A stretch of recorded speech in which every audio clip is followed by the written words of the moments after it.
Vermont's past Poet Laureate. I've been wanting to have him here for a couple of years, so I'm really happy I finally asked him early enough because I didn't realize how busy his schedule is. He has retired as Poet Laureate to spend time with his grandchildren and enjoy life. And I think he's probably happy to be off to a good start with that. I'm not going to say much. If you look at your programs, there's a page for each of the poets that are reading in the series and information on how to get to their web pages, which I suggest you do. And Sydney has a blog, which is great. So I'm just,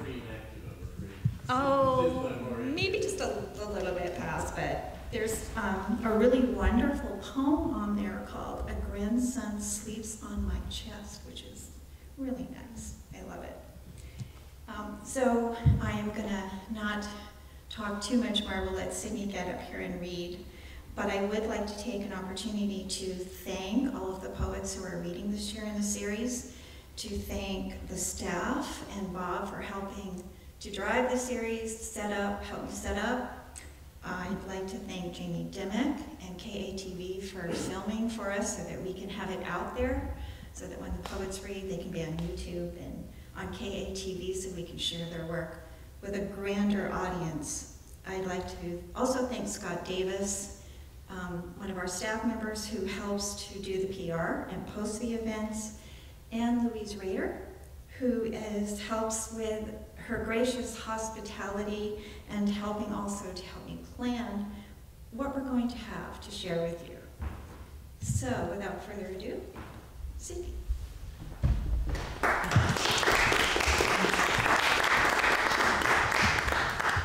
Thank you, Sharon. Thank you very much indeed. I feel a bit daunted by the excellence of the art and the monumentality of the art behind me. I've been in this building many times to admire Mr. Bierstadt's accomplishments. So I have said in print that I thought that humility was a virtue, and that this is being enforced in this context. I have my most recent book, which is out there and in all fine bookstores, came out in 2016, and I have another one that has been accepted for publication, which will appear, I pray, in my own lifetime, but publication in the poetry world being closer to geological and chronology than to clock time. Who knows when that will be? It will certainly be. My publisher understandably wants to let a couple of years elapse between books. But because of the slowness of poetry publication, many of the books, many of the poems in that as yet unpublished book are fairly old, and they're certainly old to me in terms of public recitation. So I'm going to largely recite poems that are even newer than that, although some of them aren't so damned new themselves. I will read a couple from the imminent volume, beginning with this one called "Here at Summer's End."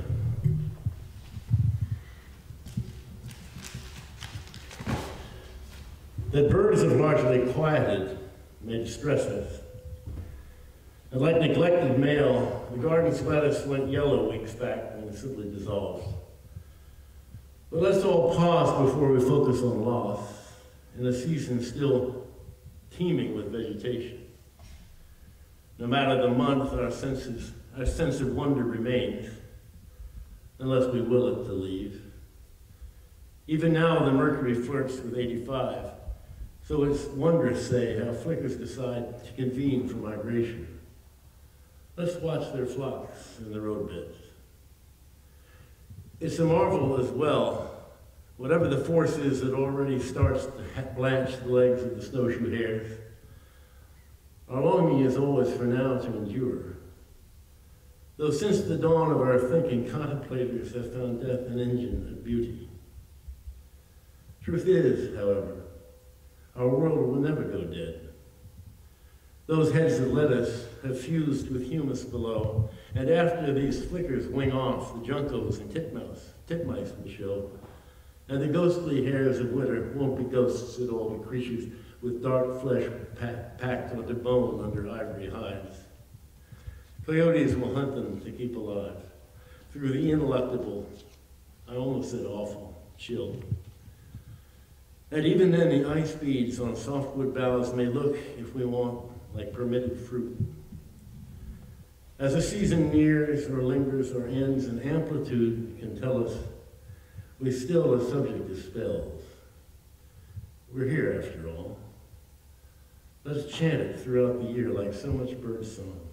We're here, we're here, we're here. That word here, as I'll explain later on, is that the word here itself, here, is the title of this eminent book for reasons which I will explain later on. I came within an ace of being born in the Deep South. My father was stationed in Gadsden, Alabama as a company commander of a company of so-called colored troops in the old segregated army in World War II. Many people don't realize that the army was, in fact, segregated until President Truman changed that. Some untoward events occurred down south, which caused my mother to flee north to bear me. And that's implicit in this poem called The Owl and I. Once that half-assed cross got burned on our lawn, my mother took off back north to have me. My father was stationed in Gadsden, Alabama before the Second Great War, commander of so-called colored troops. And he'd invited a few of his men inside the house, you see. A radical thing indeed just then in the Jim Crow heart of Dixie. So my mother escaped giving birth down there, although I don't have any idea why I think of this, which, near to her death, she spoke of so many years after. Why now, when watching a barred owl glide to a hemlock gone dark at sunfall, everything else as well going dark around me here where I stand. Once, at midnight, she thought she'd heard a whoop of human anguish and wondered whether some soldier were being lynched outside.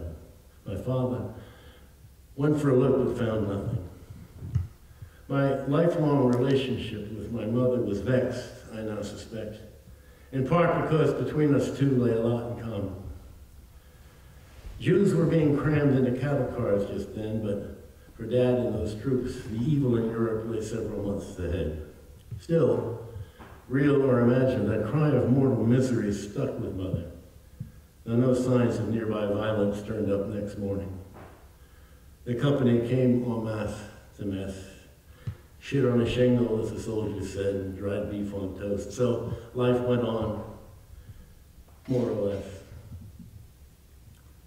It ought to bring comfort that I'm where I am, aging but safe, my clan constantly swelling as sons and daughters produce their own sons and daughters, and winter so harsh this year, giving way at last to spring, with snowdrops glinting, the freshest making their evanescent cascades through the woods. I recall how my mother loved this season. Why then this lonesome mood? It feels that I'm in some pitch-black tunnel and won't get out again. That this, as the saying goes, is it, and all I have at the end, of course there can't be anything to it, will be the sorrowful 8-note anthem of that single owl, the sound just now having reached my vexed old head, though I'd be foolish to think that song was addressed to anyone human. That same father had a sister and a brother. There were never 3 siblings more unlike one another. My father was a great big man, but very gentle and easygoing, and like my younger brother, very hard to stir to anger. I never remember even in a day when it was not considered a bad thing to do. I never remember him laying a hand on me at all. Whereas his brother, who was not a great big man, sort of a short fellow, Napoleonic to the core, was as pugnacious a man as anyone could ever have met. And he, to that extent, from what I gather, was more nearly replicated his own father's personality. Now, I knew his father, my grandfather, only up to the age of 5, so most of what I knew about him had to do with the family anecdotes, most of them connected and delivered in a comical way about his infamous temper. And it took me a long time to recognize that there must have been something behind that temper that was not necessarily innate, and something may have caused him to behave in the way that he did. And this poem is about him. It's simply called Robert C. Lee, which was his name. It's taken these 7 decades for me to surmise that there must have been more to my grandfather's life than some tales about his comical temper.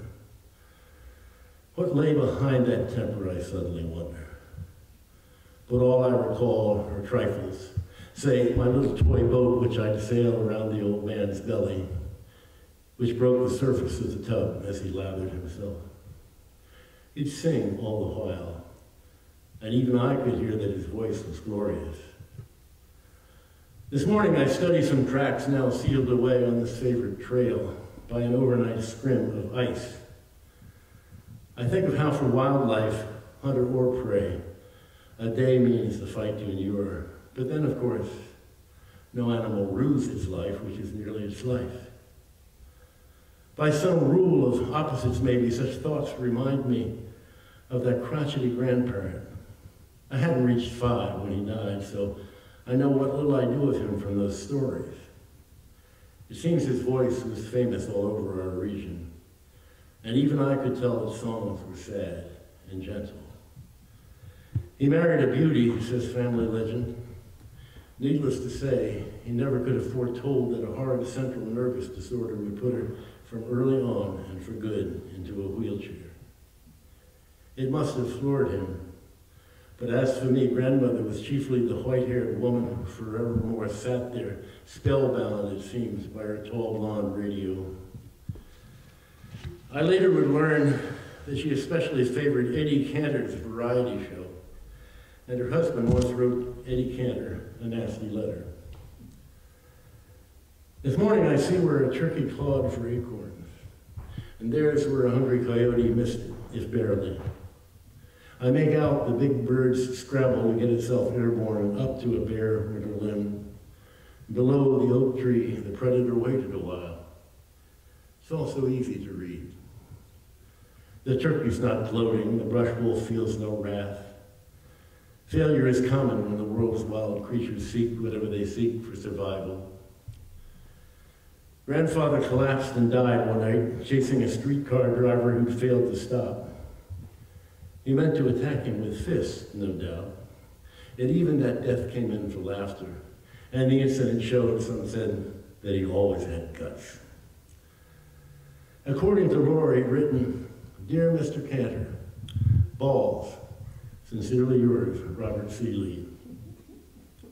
The note, in hand like a dagger, reported my father. He bolted out of the house to post it up street. For the short years after, I now and then hear his wife cry, which both confused and filled me with something like horror. As I said at the start, back then I was younger than 5. How might I decode adult behavior? Compared, I repeat, wild animals' actions seem simple. It's famously a matter of eat or be eaten. These iced-in tracks I found will do, for example. As for my dead father's father, it's all speculation.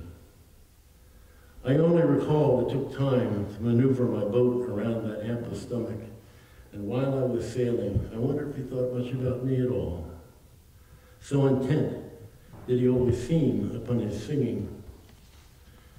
I remember no words, just the sounds that rose from his throat, and how they smacked the sorrow, and how they were lovely.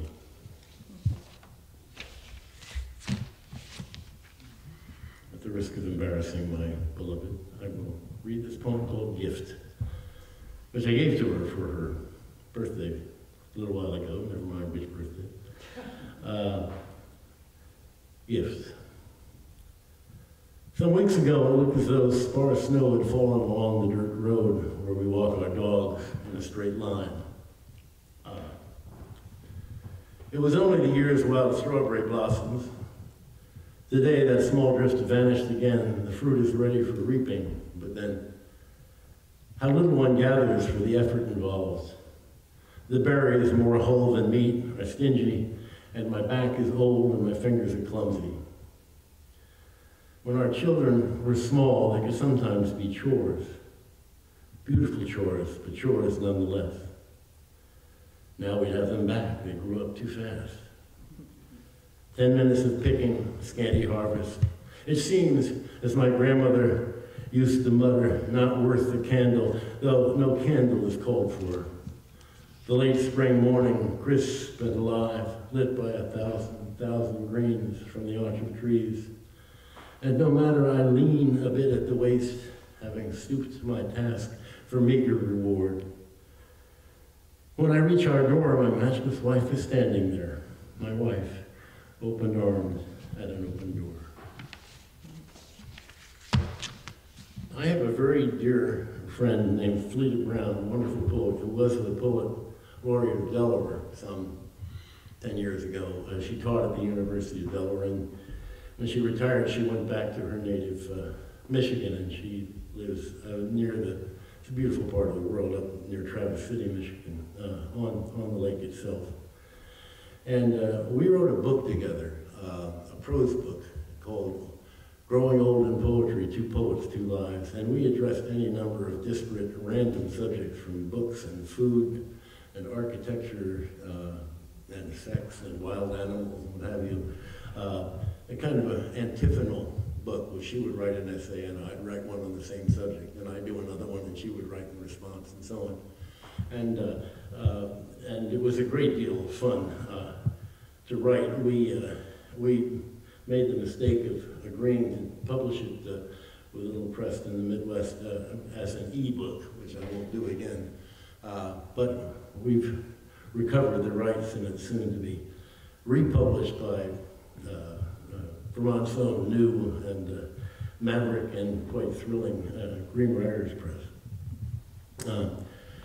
Shortly after that book was completed, Fleda contracted very serious stage 4 cancer in her female reproductive zone, from which she appears to have recovered. She's well, but needless to say, it knocked her flat for quite a long time. And she's had a hard time, she tells me, writing poetry since. She has published a book of poems since, but they're largely poems that had been written prior to her encountering this awful cancer. So I said, well, why don't we write another book together? That'll get you going. Well, this one we'll do in poetry. And she said, I'm too worried to write anything, too worried to write poetry. I said, well, why don't you write a poem about worry? And she did. And I answered one. So we've got this thing going called The States of Mind. I'll read two of them. I'll read my worry one, and I'll read one later on joy, worries. One of my very dearest friends' anxieties emerged big and small. Our political life, needless to say. But her plumbing, too, and the dicey state of a shop she fears will not survive for lack of clients in her tidy Midwestern town. I recently had the nerve to chide that friend for too many worries, despite my copious own. For example, this morning, I drove through a nasty blend of rain, snow, sleet to my village where my stomach churned. I spotted a roofer whom I didn't know on a scaffold against a house. Far too risky. And yet the world wasn't ending, and isn't, is it? Not everything's awful or new. We've always had monsters, say, like the one from Cleveland who lately posted videos of himself on YouTube killing some random old man. But since human beings drew breath, there have been evil and woe. What's so patently different nowadays is that nothing's off limits or hidden, not even the raves of morons who voice their opinions online, like the ones insisting that Mr. Obama's a Kenyan and all his family Muslims.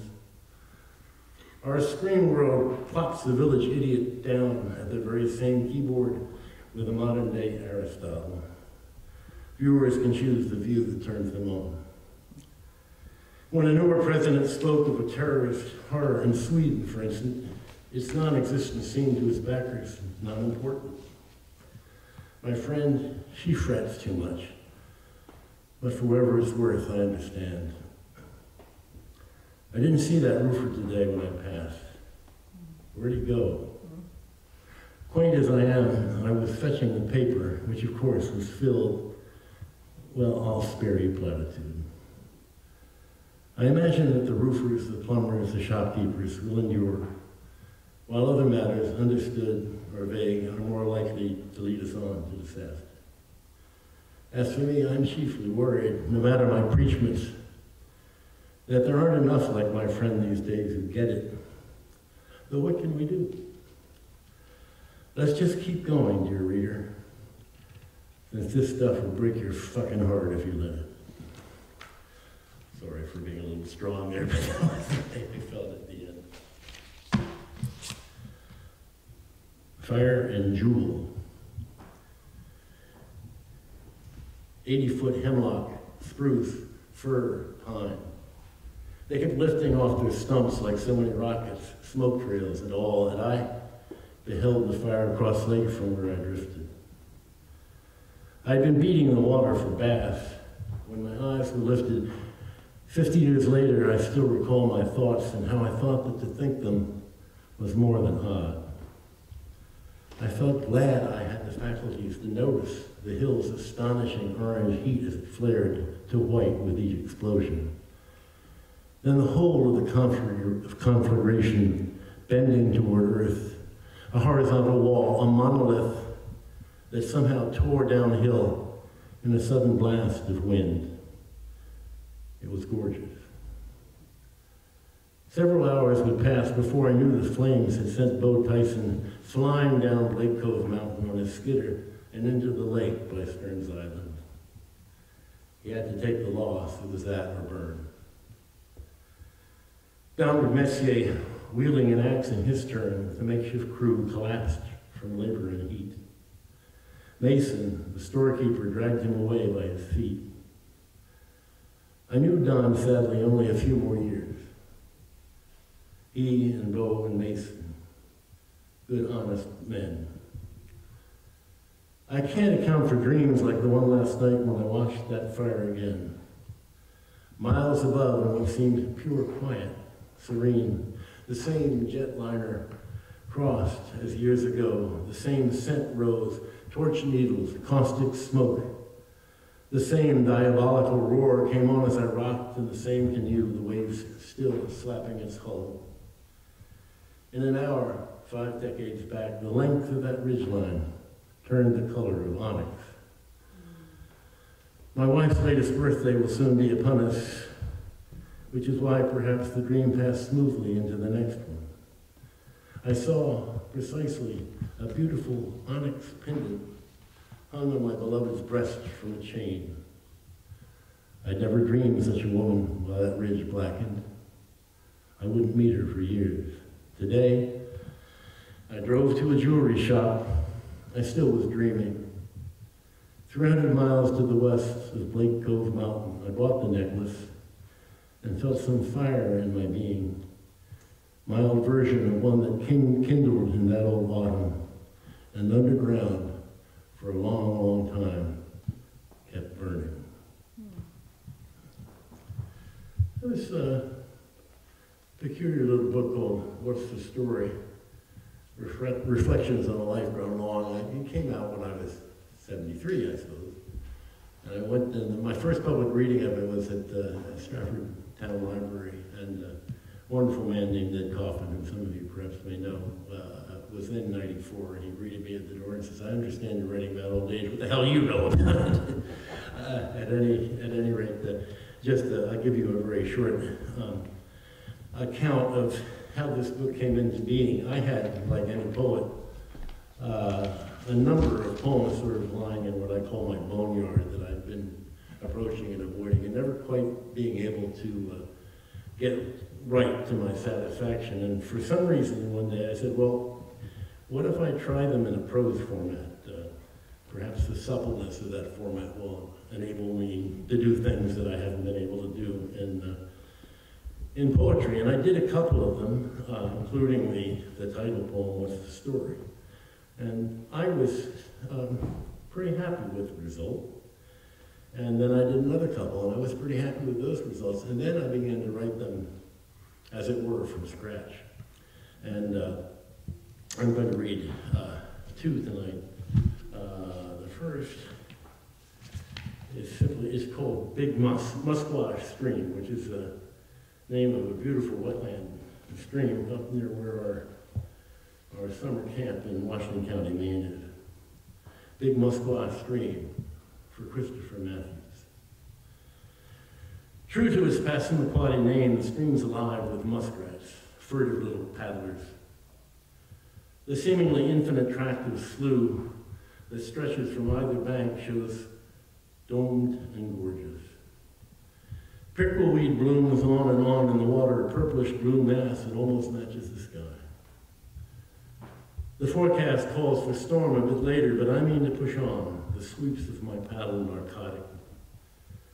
Lightning may threaten, but for now I'm full of those sweet old delusions that my way lies clear, that I have nothing but time. A cow moose grazes where Flipper Creek drops subtly into the main branch. She wears a dangling pond lily beard, and she goggles at me, unfrightened, almost torpid, as insouciant a creature as the world knows. I slightly bend the canoe toward her, but she goes on blinking and chewing. I'm close enough to see the gnats around her rods. Noontime. A flight of nighthawks has gathered above the flow, untimely, not hunting, but racing. I'm struck by the beauty of their aerobatics, so pure and thoughtless, so unencumbered. I haven't explored this bog in some time, but surely it can't have a thing in common with my gallant friend in the Italian-speaking canton of Switzerland. He's all in a tangle, living with pains of body and heart, both equally exotic to him.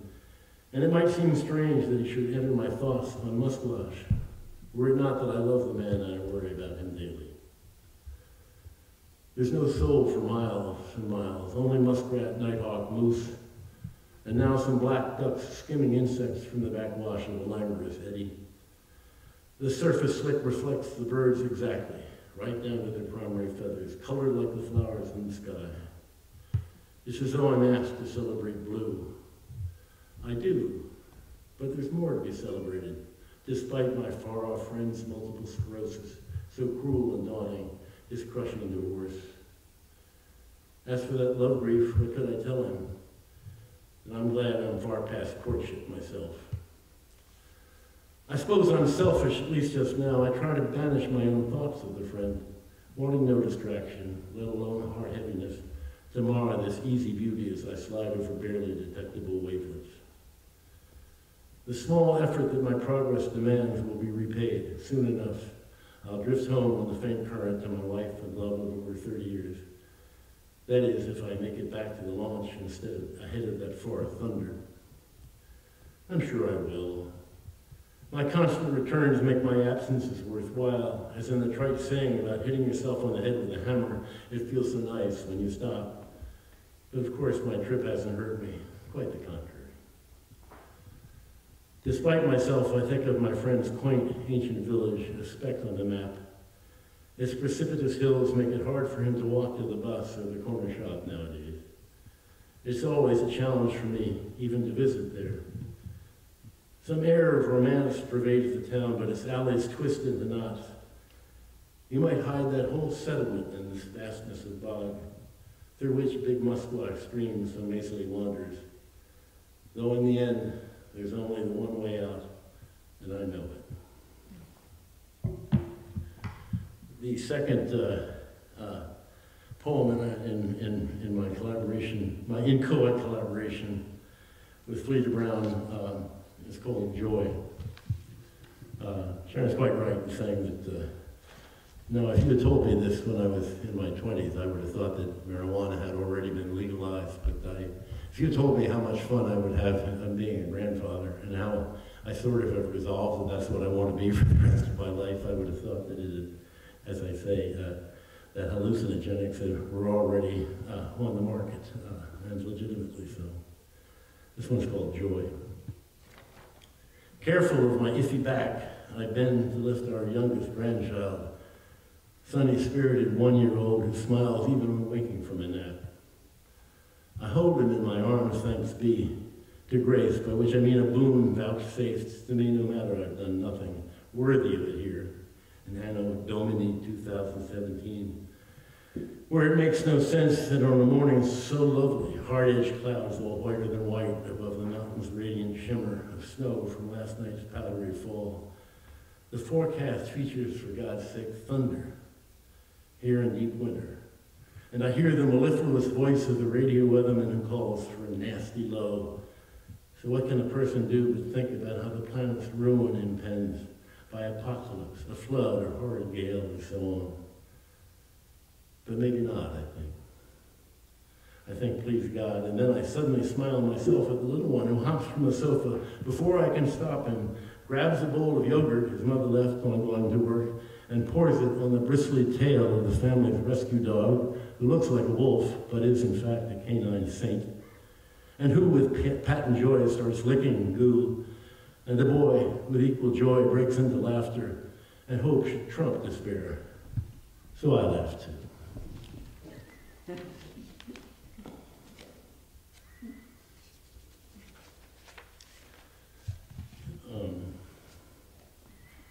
I'll read one more of these little essays and then one final poem. If I can remember which one it was going to be, bear with me.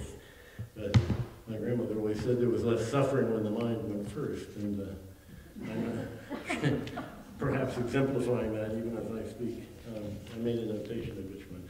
Oh, yeah.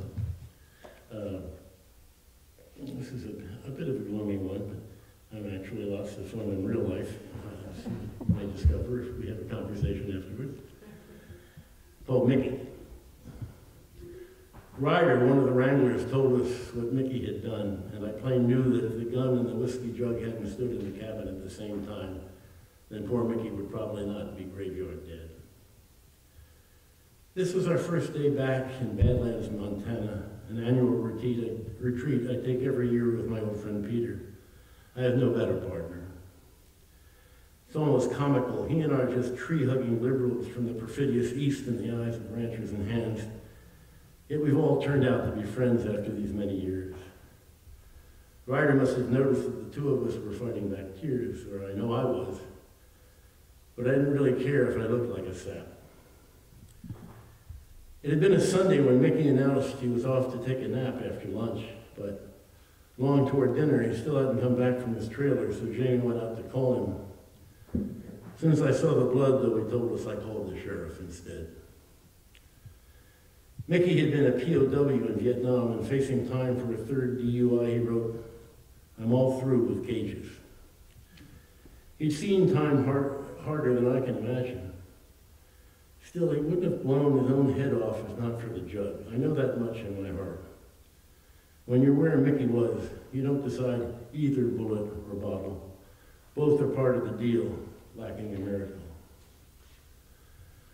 By now, he had worked at the same spread for ages, so it was surprising that Peter and I didn't know of the Vietnam ordeal. But then no one ever mentioned it, not Mickey, not his bosses, or the other cowboys. Like anyone else, he joked and chatted at mealtimes. He was friendly enough, even if he did seem to keep to himself more than those other hands. He was an ace at puzzles, above all crosswords. One evening, he shocked Peter and me as we worked together on a clue, upper bodies. Mickey looked out the window and muttered, Torsi. It was a year in a glue factory taught me, he explained. It took 3 hours for a batch to set up, and all I had to do was, while I waited on it, was stir that mess out again, and in between I'd done them crosswords. There's a strange beauty to those high plains, hard scrabble as they are, especially under that blue dawn light of thin prairie air. Maybe beauty helps us a little to deal with the matter. But for all that, whenever I picked up a bird that wanted a shot, it wasn't the furnacy plumage of a rooster pheasant with a pale lilac iridescence above a Hungarian partridge's tail that I contemplated. It was jail. Not the hand-wrought one that Mickey had been in and would have been in later. I thought of the one that lets you go on walking around that blinds you to the possibilities you might find, at least now and then, in a different frame of mind. Some people stay caged there until it's the moment to live or die, period, and they live. Life stays a puzzle, to be sure, no matter. Some don't live. After the dog fetched the warm birds went wryneck, I kept hunting, but for one of the few times ever, I hated the blood, and by day's end hated the very sun as I watched it descend in steely bars, and even hated those lovely, unsympathetic early stars. I began with Here at Summer's End. Now, I wouldn't be so presumptuous as to say in the manner of poets of a former age, let us say, that I see myself as a prophet. Hardly. I can hardly remember my own phone number, so foreseeing the future is an unlikely thing. But that poem I wrote called Here at Summer's End, in which I celebrated the sort of the dailiness of things and the capacity of the daily to evoke a wonder in it, was written in early August of 2016. My wife and I were at our remote camp in Maine, not too far from Big Musquash Stream. And I was training for this 12-mile kayak race I go into every year. And by God, I do pretty well, I must say. And a race that was, as it turned out, mercifully canceled for fear of lightning. Shortly after we were getting ready to come home, I was loading kayaks and doing my usual. I paddled that morning. So a little pinch up here, as like a mosquito bite. And that went on for about a day and a half. I had no shortness of breath. I did not feel dizzy. I felt none of the crush or the shooting pain that I had, nothing that pertained to a heart attack as I had heard it, or read about it, or heard from people who had undergone one. But because none of my immediately preceding male ancestors, father, grandfather, great-grandfather, had made it to 60,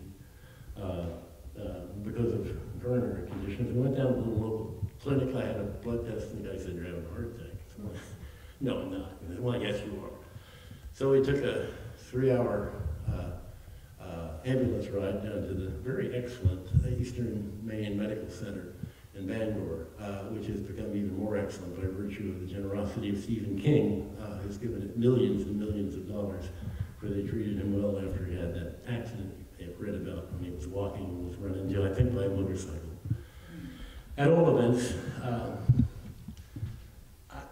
after that happened, and I came home, I resumed my life, including the paddling, and I did the cardiotherapy dutifully and felt fit, as I still do. I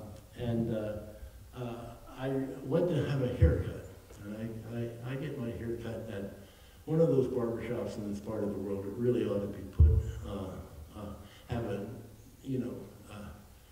National Preservation Trust plaque. Mine is Paul Tatros. There has never been a woman in that shop, I'm sure, save to drop off perhaps her husband or child, male child. And there's old copies of Popular Mechanics and Guns and Ammo and so on, from the 50s, it seems, old ones anyway. They never changed. And I sat in his chair and I looked in the mirror, and there I was, and there he was, and I said, "I'm here, God, I'm here." It seemed miraculous somehow, perfectly banal perception. So I wrote this poem called Here Itself, and the epigraph is a portion of the Maine Medical Center Patients Report, 8/21/2016. It says, "Eluting stent placed in occluded right coronary artery of otherwise fit and pleasant 73-year-old male." She's laughing at the pleasant part, not the fit.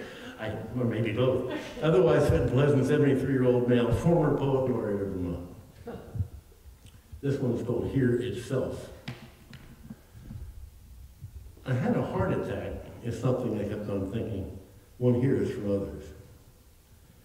In search of dazzling revelation, I'd wandered blind through this world, and I'd begun to see as much now. Having approached Paul's barbershop, for instance, down the same asphalt alley in the same old hardscrabble hamlet, and through the same old waiting room with those copies unchanging of Guns and Ammo, Popular Mechanics, what have you.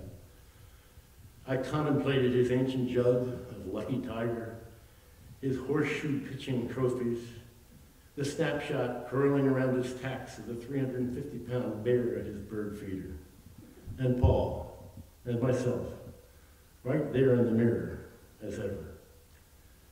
His 30 years and more, he's been cutting my hair has dwindled. 3 full decades of identical questions when he's nearing the finish. Wet or dry? Shall I do the eyebrows? A little more off the top. Trim the ears? Of course, he knows the answers. It's a right, is all, and a very comfort. Wonder lies in minuscule things. I'm here. 2, there's a tough, late solitary dahlia in our flower garden. A hooded merganser drake is barking like a dog from our pond. I notice these things as it seems to me now I haven't before. I felt no fear, just wistfulness for wife, children, grandchildren, friends. I had a dress rehearsal for death, but no terror. Strapped to a gurney, I went off to visit the wonderful isness of was, the isness of forever. 3, an Indian summer paddle trip on my beloved Connecticut River. Reflected below, crows crossed the water to disappear behind a scrim of yellow leaves. Cottonwood, silver maple. I can't quite describe it, but here I am to see it. I pushed through the windrows of lustrous fall foliage on the surface. There, above the village steeple, is a cloud resembling nothing, only itself. Not chastity, not purity, cotton, whipped cream. Itself. Who'd want it to be other? I'm here to see it. Itself. Entire. Thank you.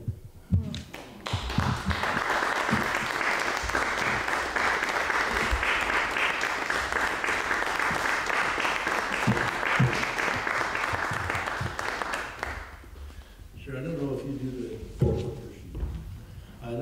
the question and answer thing.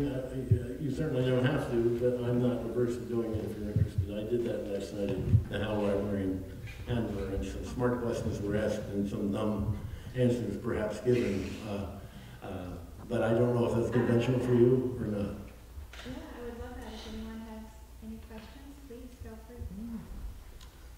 If Where were the trees blowing up in Montana? we're what? The trees. The fire. They're blowing up.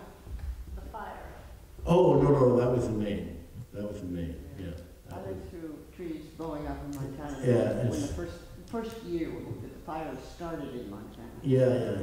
I'll never forget that. No, it's indelible, isn't You it? nailed them perfectly. It's indelible. That's an experience to We, see those trees blow up. We don't have those kinds of fire in the East anymore. Well, I didn't know we ever had them. Oh yeah, I remember them well. And you could be dragooned into fighting them if you were in the neighborhood and able-bodied. I wasn't in that case because I was on the water just a spectator. They talk about our asbestos woods here in the East. Out West they do. Because we don't have those kinds of raging fires anymore because the surveillance is so much, and the equipment is so much better. We saw a small fire summer before last, up lake from our place, and this huge helicopter showed up with something that had dropped into the water. Just, I don't know how many hundreds and thousands of gallons it lifted up. And it took it a long time to put out the fire. It's a very small fire, but it's pretty effective. You know, in the old days, they'd had to get there because it was on an island. They'd have gotten there by way of boats, and they'd been water bucket brigade, the whole 9 yards. But you don't even see the fire tower. The fire towers are not used anymore. Aerial surveillance and satellite. In a way, it's too bad because that was beautiful. It is in a way. I mean, lots of things in a way are are too bad. I think up there, you know, in that neck of the woods, which I've been going to since I was a child, I learned so much, not only about the woods, but also about language, to be sure, from these old-time men and women who had lived up there before there were power tools and before there were modern conveniences and before there was radio. So they were all just wonderful raconteurs, and they loved, you know, their stories were community property. They get passed around and so on. And they had, of course, the men had heroic tales of, you know, being whited out at 40 below. They were trying to come back from cutting cedar ties. One fellow particularly moved me. Nowadays, you go out and you see this feller bunch of, you know, cut 5 trees upright, drag it out to the landing, lay them over, take off all the branches, peel the bark, set the computer to see which length. And I'm thinking, now what kinds of stories is he going to tell his grandparents? 40 below and my hard drive perished, you know. It's a very different world and so much to be gained, less dangerous to be sure, much lost as well.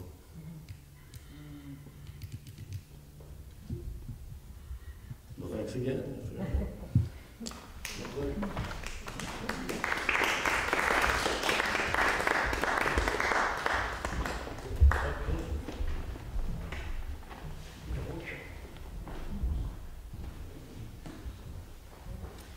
Thanks, and we have some light refreshments and wine to share, so come on up and join us. Have some good conversation. Thank you